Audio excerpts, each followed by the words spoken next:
Hello, partners. 15 years ago this week, I quit my job and founded Partner. My coworkers were surprised and shocked on that day, and 8 of them called me up and said, I want in. Those 8 people are all behind me. These guys, they all worked, and we rented an office and didn't have any furniture in the office, so we worked out of lawn chairs.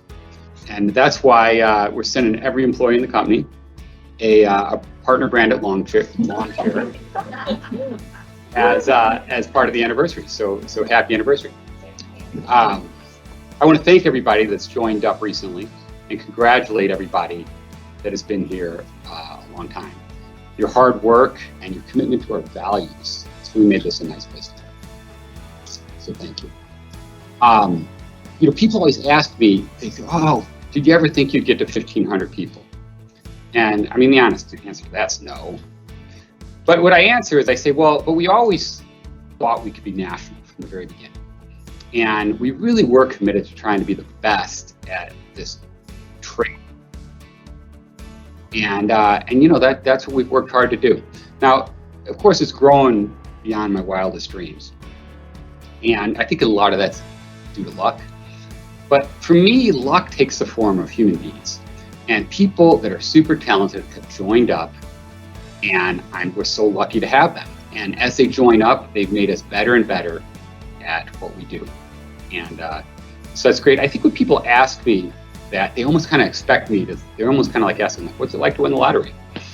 And I think they're expecting a sense of gratitude from me, which I am grateful. But it's not my main emotion. I think the main emotion I feel with this whole thing is a little bit of sense of pressure to kind of live up to it. I mean, what it took to be good at this job, 15 people and 150 people were different. And now at 1,500 people, it's different.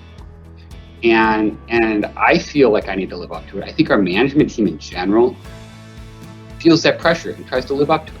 We've been lucky, and let's do good for the world. So hopefully we can keep doing that. I think the people that run some of our practices have been blessed and become market-leading practices. And I think the people that run those feel that similar pressure. Our phase 1 practice, our PCA practice, our seismic practice, Alta, zoning, construction risk management, I think are all in market-leading territory.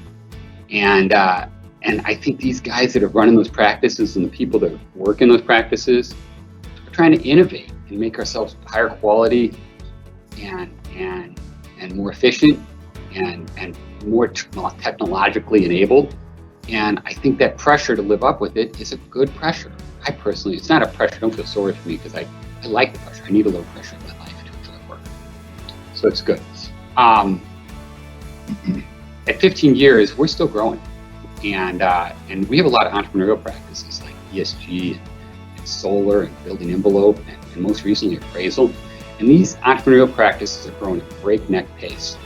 And so 2021 and 2022 were big growth years.